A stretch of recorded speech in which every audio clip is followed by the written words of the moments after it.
Katie, it's so wonderful to connect really across the ocean with you. Yep. So thank you for joining in this Learn to Listen series. It's lovely to have you as a guest. Thanks for having me. Absolutely. Well, obviously they already can tell from the accent that there's a little something going on there. So why don't you just dive in and share where you're from and a little bit about who you are and anything affiliated with just your identity and who you are as an artist and experience. So just really, really excited to make this connection with you. So thank you. Right. So I live in a city called East London, and it is not in Europe. It is in South Africa, on the coast, on the east coast of South Africa. And you're speaking to me from my home, where I also run a dance studio. I have a building that's on my property, and I have a husband and two children that are young adults, a 19-year-old, an 18-year-old and a 21-year-old. And so I'm in a new season because my children have just left school and are now studying, and it's supposed to be an empty nest, but they keep on coming back, which is fantastic. And so I've been teaching for many years. The studio that I'm currently director of will celebrate its 20th year next year, so it's had quite a long season. And yeah, I've grown up in South Africa. My daughter's currently studying overseas in the States, in New York, but she's home on holiday. I've traveled a little bit overseas. I'd love to see more of the world, but at this stage, this year, in the season and pandemic, not much traveling is happening. Yeah, that's beautiful. Well, it's exciting to know that you are just operating in this realm of the arts. And then obviously I'd love to hear about either some of the travels that you've done or just how you are aware of what is going on in different realms, because I know you're part of a dance fellowship, and with that is connection with some other dancers. So just anything in light of where you see dance and faith in South Africa, maybe compared to some of the other areas or other things that you're aware of and how God's moving. So I was part of the Christian Dance Fellowship of South Africa for a long time. At the moment, it's not particularly active. It is active, but I'm not actively involved with it. It's just been a season of being involved with my children and my studio. And I believe that now things obviously change because I have put a whole lot of things on pause for a while. And now suddenly I'm seeking the Lord about where to go and what to do. And my current influence or kind of influences over my life, I've did quite a lot of collaborating with touring with Ballet Magnificat when they came out from the States. A couple of times I hosted them here in East London. And as a result of that, one of the dancers was South African dancer, was with them. And then when she came back to South Africa, she came in on staff with me for 3 years. So that was quite a good way to just see how other people are operating. In South Africa, in some ways, I'm a bit of a pioneer of what I do. And in other ways, there are people like Rosemary Raw who went ahead of me, and Barbara Bain, people with Christlight, and other people within the Christian Dance Fellowship. But when I first started my studio called Christian Dance Academy, there weren't any other ballet studios that were overtly Christian. There are lots of ballet teachers who are Christians, and a lot of modern and other dance styles that are teachers that are Christians, but there hasn't been a lot of people going out there saying, this is what we're doing and this is what we stand for. And I just felt as a dancer and a teacher, if I was going to be using music that was Christian based and lyrics, I needed to be upfront, because when you teach in a country where Christianity is very free and acceptable, you still need to say who you are and what you're about, because there'll be people that come in that don't understand that. And I've never had someone who have said you can't come because you're not a Christian, because obviously what would be the point of that? Because you want to reach out to the lost. But they need to know coming in, so that if they are of a different religious belief, that they don't feel like they've been fooled into something that isn't true. And so I'll say we do pray in the lessons, and we do use a praise and worship music, and we do have times where we teach them praise dance in their ballet lessons, and just so that it's open and out there. Yeah, that's great. Well, and a part of that attentiveness, I know, is really just listening to how God is moving and being open to make sure that you are really being forthright. And so I appreciate that. So share a little bit more about the whole concept with this learning to listen. I'd love to hear how you have cultivated that relationship with the Lord to listen. And again, it can be listening to your body, just anyway. I think that when you're doing something that you don't know anybody else is doing, you have to listen to the Lord because you don't know how else to do it. And so the personality that God gave me was one that will break the mold of what's been done before, because I'm not satisfied with doing what everybody else is doing. And in fact, I feel wrong if I'm doing what everybody else is doing, and feel like I'm being naughty if I'm not being original, in inverted commas. That as a child, I was like, can't copy anybody else's things. I've got to do my thing because that's cheating. Obviously, God, that was a version of it. And as I've matured, I've realized it's because I think he's made me to be a groundbreaker in some areas. And so that's made me listen, because I haven't known where to go and how to go and what to do. And isolation is a good thing, in that you stop listening to other people, but also because I think I had a lot of fear of man, and I went through a stage where I wanted other people's approval on what I was doing. And then I thought, well, if I have God's approval, then other people will approve. And that wasn't right either, because if I have God's approval, there are going to be people that don't approve of what I'm doing. And I had to start making choices. And I still now, I think, getting closer to 50, maybe I'm getting better at separating those things and say, well, that is just their opinion and it doesn't matter. And it has been a journey to really listen into the Lord. And once he was amazing in that I read a book that talked about Isaiah. And when Isaiah was first called by God, God took him and he said, but Lord, I'm a man of unclean lips. I'm sinful. You can't use me to be your spokesman. And then the angel came with a coal and put it on his lips and purified his lips. And then God says, Isaiah, I'm sending you on a mission. I've got something for you to do. You've got to tell the people what my message is. And they're not going to listen.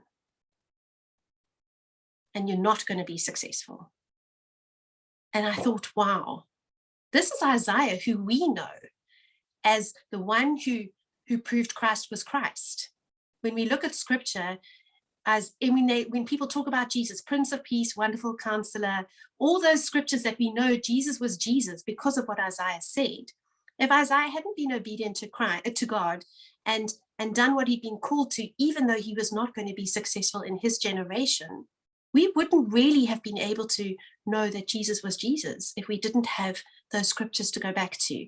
And that was a real mind-blowing thing for me, to realize that sometimes I'm going to do things that God has called me to, and they're not going to be successful. And that was very hard, because I quite like being successful. I like a little tick to say, well done. I mean, a dancer likes that. That's why you enjoy dancing, because you have little things that you can fix, and the evidence of having been obedient, and the evidence of having done the right thing. And so that was a struggle within me, to just realize that sometimes God asks us to do the right thing, but the result isn't necessarily success in the eyes of what you perceive as success, because he has a much bigger plan, and you're just part of that plan. And only when we get into heaven and we look back in time will we see, oh, okay. That's so true. I love the aspect of just success in the context of really perspective, and just hearing you articulate that in God's eyes, it can be a huge win and a huge success. And it also takes time. So it's cultivating that skill to listen, but also that perseverance, and knowing that what God is saying might be instantaneously for the moment. But like with Isaiah, I'm sure there were many things that Isaiah said, and ways that he operated in the prophetic realm that made a difference in that culture in that time. But here we are, a long time later, still looking at those truths, and how it has the longevity of thousands of years now. So it's phenomenal. And my emotions don't agree with that. And I think that's the hard part, when you're creative and you are connected with your emotions, and after you've produced something or done something.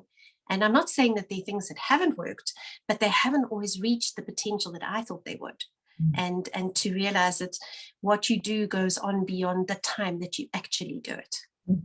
And when you're dealing with live performance, that's an interesting aspect. Absolutely. That's so true. Being real and live now in the moment. And it's so different than, recorded dance, which is incredible, and how we can rewatch. But there's something about that instantaneous, just what you're offering, the generosity that you're giving in the moment, that really, we lose a part of that on film, and you lose a part of that in that duplication process. So yeah, that's a really beautiful point.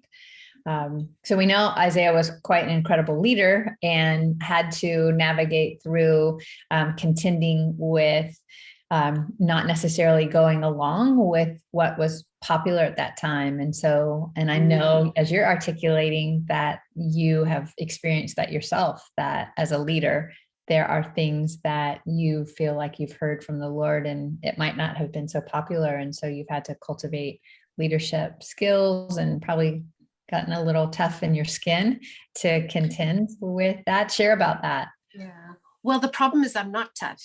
And so I can blow with the wind with it, and being obedient. And I think that you can constantly second guess yourself and say, but people are reacting differently. And that's not what I thought. I can give you an example that was quite interesting last year. We did I wrote a production called Esther Game of Queens, and I started writing it in March, and we hoped to perform it. And then I with a lot of seeking, I felt the Lord was saying, I want you to turn this into a film. And so we filmed it in November. And so what the situation was, I have a dance studio, and each group learned their pieces separately. And then we went and we filmed them on the stage at the local theatre called the Guild Theatre. And we had one weekend was the filming, and the next weekend the plan was to have small groups of parents come in and watch just the dance that their children were in.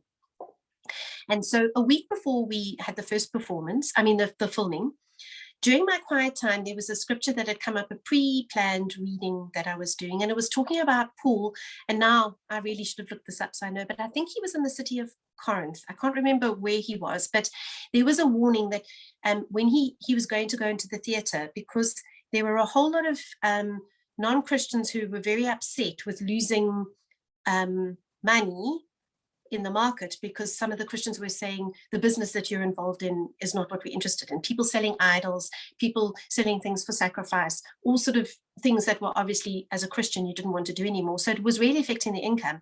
And they took a whole lot of the Christians into the theatre, and they were going to it was a crowd that was very angry. They were rioting, and Paul wanted to go and join them and stand on their behalf and talk to them. And his disciples said to him, please don't go, you will lose your life. If you go into the theatre, you will lose your life. And I thought, I'm about to go into the theatre. Lord, is this a word from you now?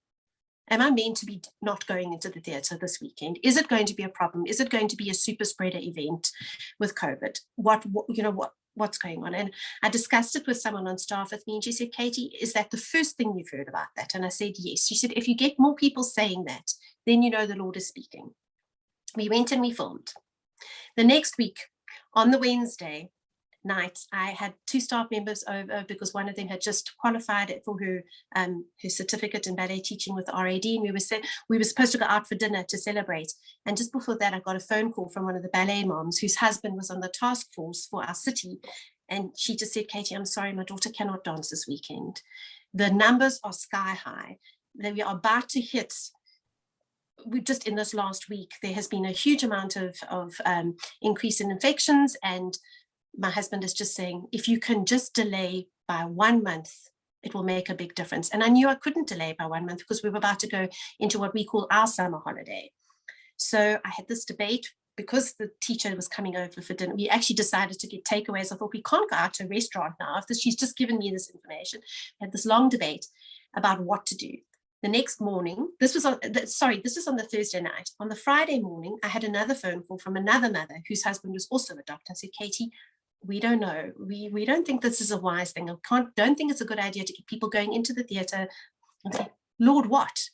And I prayed about it. And one of the other staff members' husband is a principal of a school, and they had just built an AstroTurf that they hadn't used yet because sporting activities had dropped. And we had this debate, and I phoned him and I said, can we perform on your AstroTurf? And he went and he spoke to his staff, the executive, and they came back and they said, sure. And so in one afternoon, we took our portable mats, we put them on the AstroTurf, we took the goals and we put fabric on them, and we had a bit of a backdrop, and then they had a pavilion that they could sit on, but it was a pavilion without a back, so the wind would blow through, and we ended up, some of the pieces got to be rehearsed, others of the pieces didn't get to be rehearsed, but it was the same mats from the studio. So I said, girls, these are the mats, it's the same places and the markings and everything. And on the Saturday morning, the guy who was helping us with the sound had an epileptic attack on while he was busy doing the sound in the morning, and he had to go off to hospital, and then there was threatening rain, and the only time the rain actually fell was when the raindrops did their dance, the rainbows. When the rainbows did their dance, and the little rainbow said, Auntie Kati, it doesn't really matter because the rainbow always comes after the rain. And we had this performance where parents came in and watched their children, and grannies and grandpas who weren't going to come came, because it was outdoors. We didn't have lighting, we didn't have fancy things, but it was just such a fulfilling time. And I knew that God had spoken. And a week or two later, we went into a high level lockdown, and well, not complete lockdown, but there was just a big alert. And East London had, in our local hospital, we had ambulances, 12, 13 ambulances waiting out in the street to submit people to hospital. And I just thought, Lord, I'm so thankful that our dancers dancing didn't add to that. I didn't want to be a super spreader event. And 2 weeks before that, I had no idea. It suddenly skyrocketed. So that was a time where I listened to the Holy Spirit, but only just. And my concern is that my ambition would stop me listening to him when he says, whoa. That's good. Because you put your heart and your soul into what you're doing. And then suddenly like Esther, the film still hasn't been released yet. We're still editing.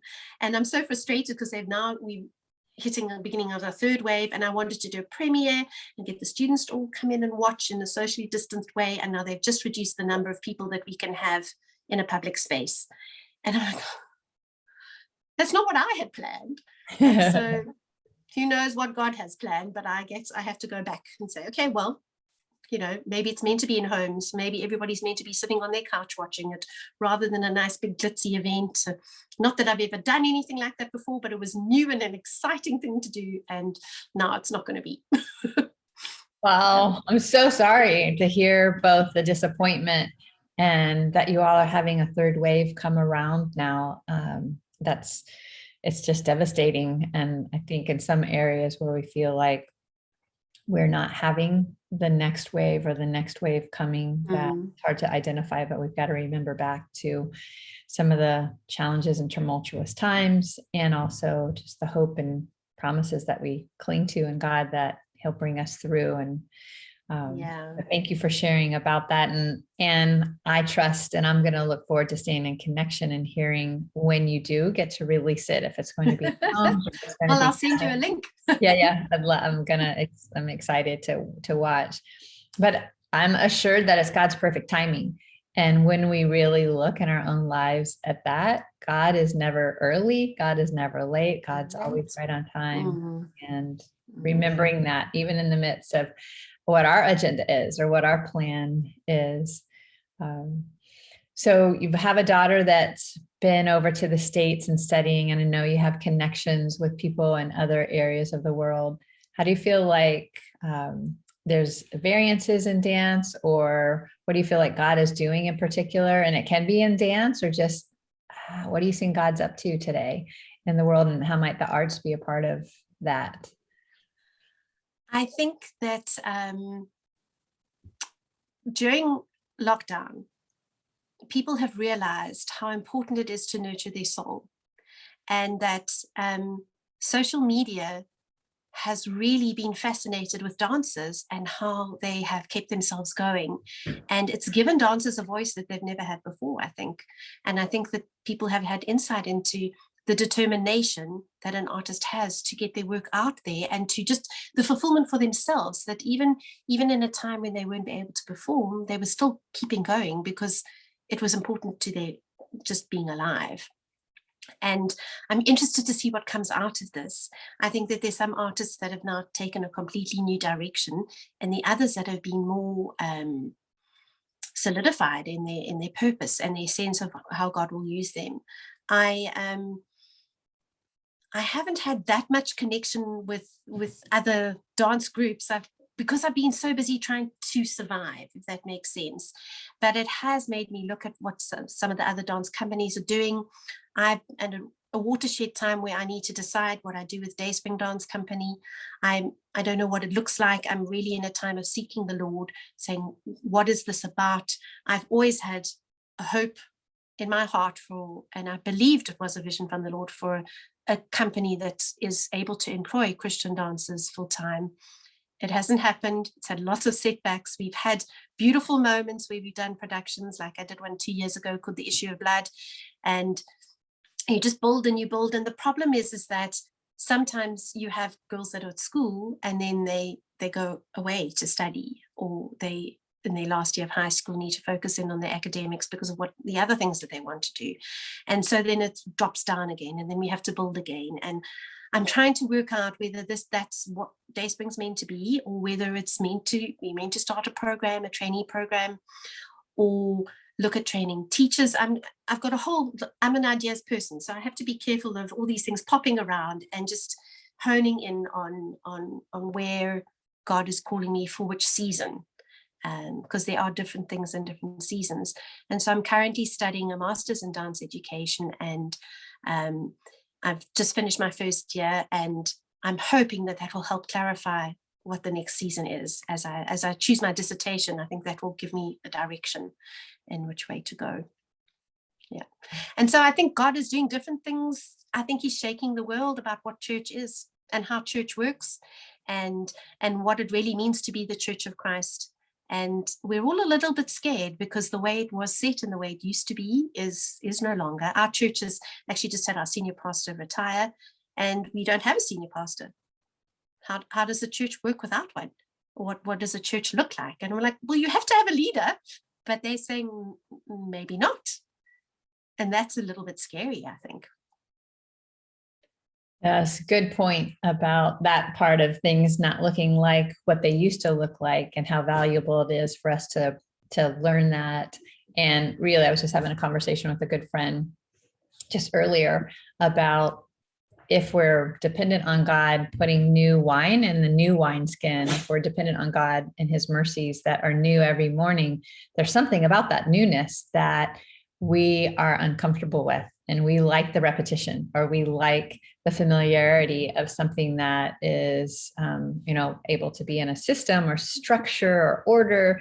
And some people, that drives them crazy because they want something fresh and new, and others, it's like, without that, we feel insecure or feel unstable. And so acknowledging that, I think, is so very important. So thank you for sharing that. Yeah, and I think dancers are unusual because they like both. Yeah, they do. We do. We like the familiar and the routine, but we also want new and fresh. Yeah. And so, like, new clothes and something artistic and something beautiful is so appealing, but to be that all the time is scary. Yeah. And we also like the routine to keep us grounded. Yeah. Talk a bit about your creativity, or what inspires you. I'd love to hear about that. I think ultimately music inspires me. I think that's always been the root of where I felt closest to God. I think, from little, I remember just listening to music and just the tears running down my face and just saying, God, this is just so beautiful. God, you must be real because there's music. And so I think, and that along with nature, and just, I've realized that to be creative, I need time to just be bored.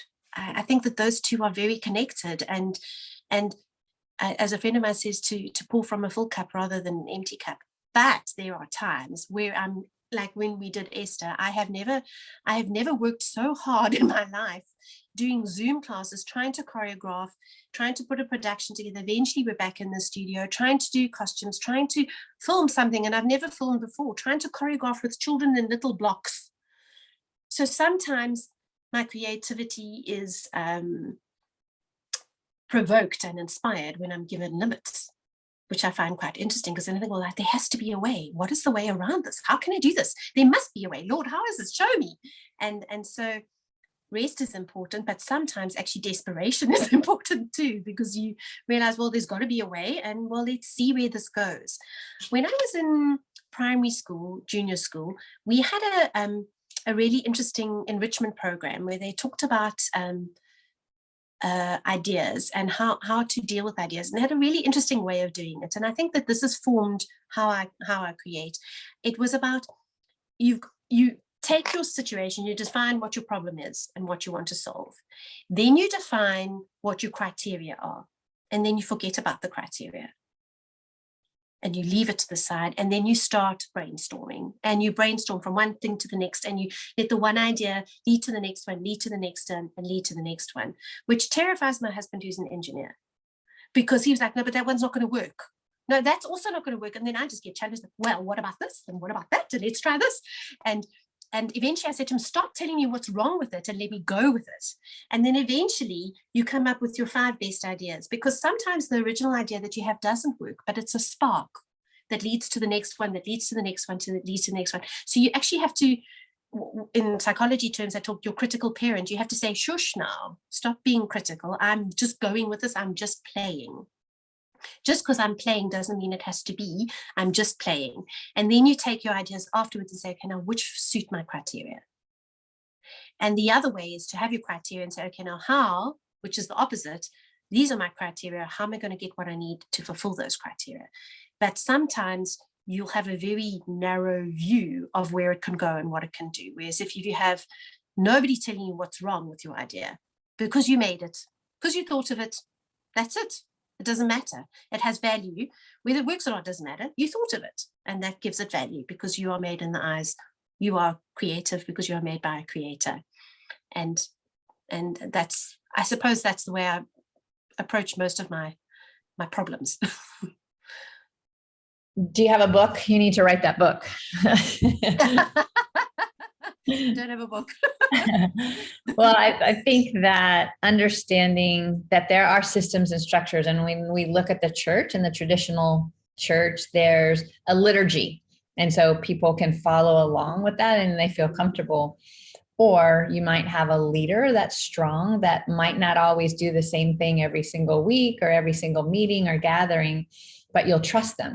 So there's, there's something to trust. And when it comes sometimes to trust ourselves, we're held under a suspect, either by ourselves because there's a lack of competence, or we don't really understand that identity in God, and that we've been designed by the creator of creators. And then thus we have creativity within us that is valid. Or the whole value of, identity, who we are, what we do, but usually the what we do needs to have some sort of value behind it in the context of how's that going to contribute to humanity, or how does that have worth, or how does that show that I've accomplished something. And when we're so driven in that, just as you're articulating, it really can devalue the place of where just being able to play has value, or rest has value. But we can be quite conditioned that if you're not productive, and if it's not proving some point or reaching some kind of end goal or ending up in a performance or something, then really why bother? Because you're not showing much for all that time or effort or energy. But doesn't that come back to grace? Because we feel like we have to earn it instead of just saying, okay, here it is. Yeah. When I finished my studies, I had a year where I was staying in a discipleship house that our church ran, and I didn't have employment for 6 months. And I'd done quite well at University of Cape Town. I was in the dance department there, and I couldn't find a job, and it was very difficult. And I had opportunities to waitress and to do all sorts of other things that I really wasn't very good at. And about 6 months into it, I remember after I had a really bad waitressing session and got a whole lot of orders mixed up, and just praying and saying to the Lord, help me to understand that my value does not exist or is not calculated through what I do, but because of who I am in you. And suddenly that went from my head into my heart, not what I do, but who I am in you.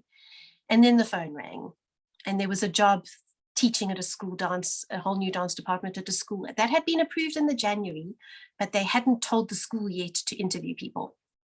And then just that morning, they phoned them and said, by the way, you can start interviewing people. And because God had it, he had it for me.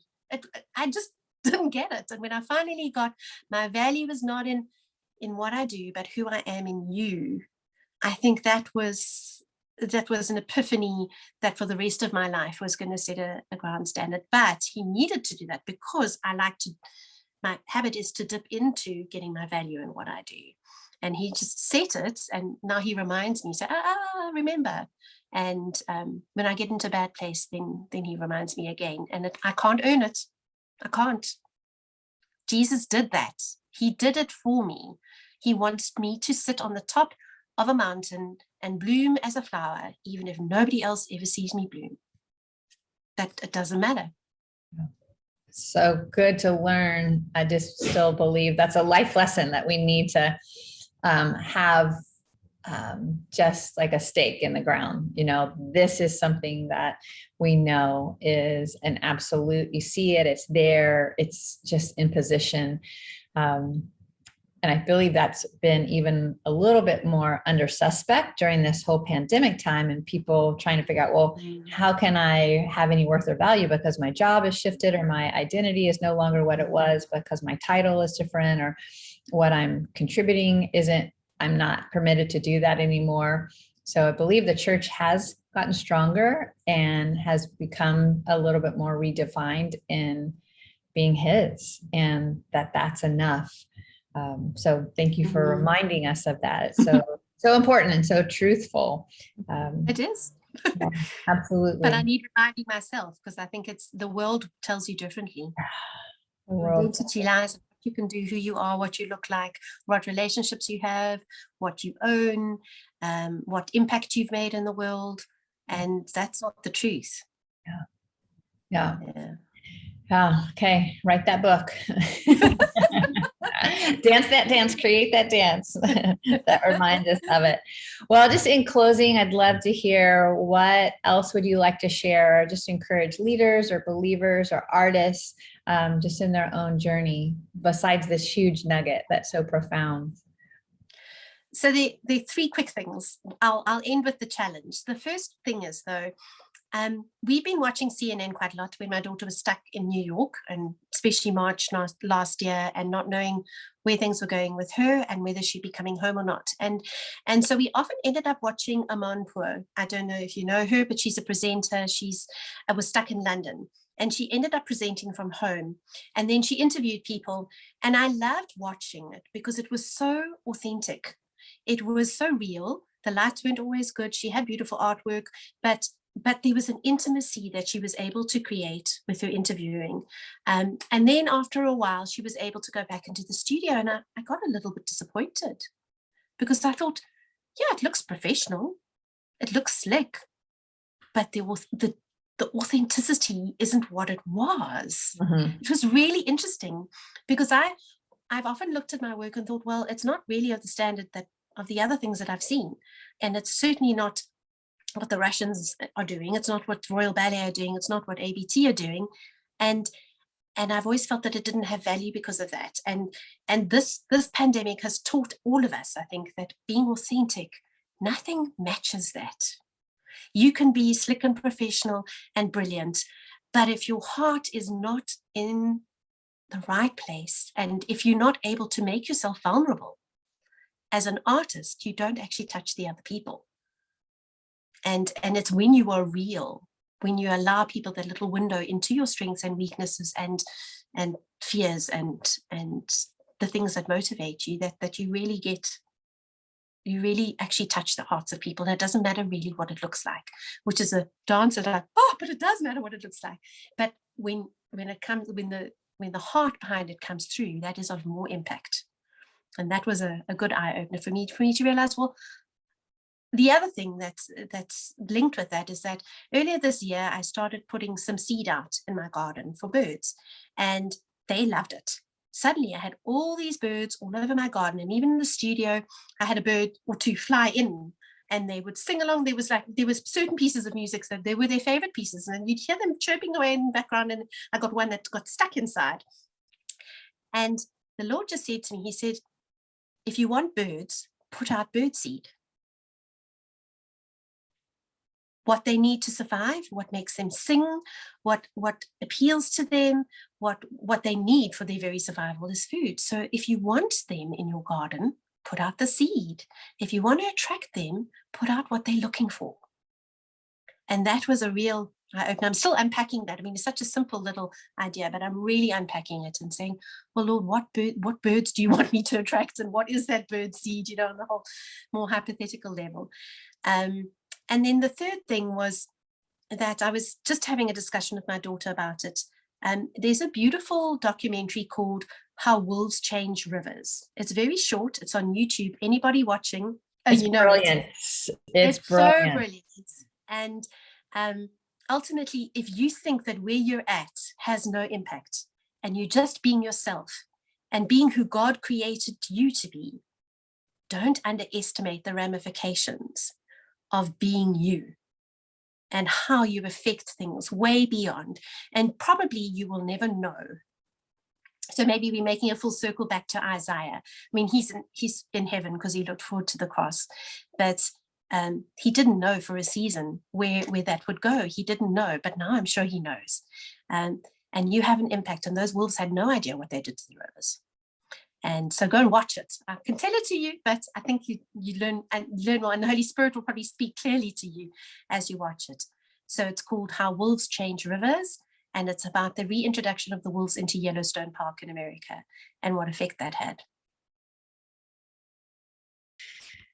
Well, this has been so gorgeous. Just thank you very, very much, Kati, for your time and words of wisdom. And I'm excited what's going to come for you in particular when you're completing this MA program and your dissertation, and how God's going to continue to guide and direct you in this next season. Because I know there's a wealth of what you have to offer and contribute, and you're a beacon of light. So thank you, my sister, for sharing today. Appreciate you. It's a pleasure. Thanks for provoking me and asking me questions. And when I was thinking about the interview, what I wrote down and what I thought it would say are obviously very different things, because things go in a direction. But yeah, I've been blessed by speaking to you. And yes, I think it's good to have these conversations and to provoke one another to good works, but not works, also hearts being in the right place. Yeah. Not just about the doing, but about the being. Yeah. There should probably be a scripture, or at least a bumper sticker that says something about, right, provoke people to good being. Yes. Yes. Just being. Well, you're modeling that beautifully, and I thank you for that. Appreciate it. All right, my friend. Thank you. Bye.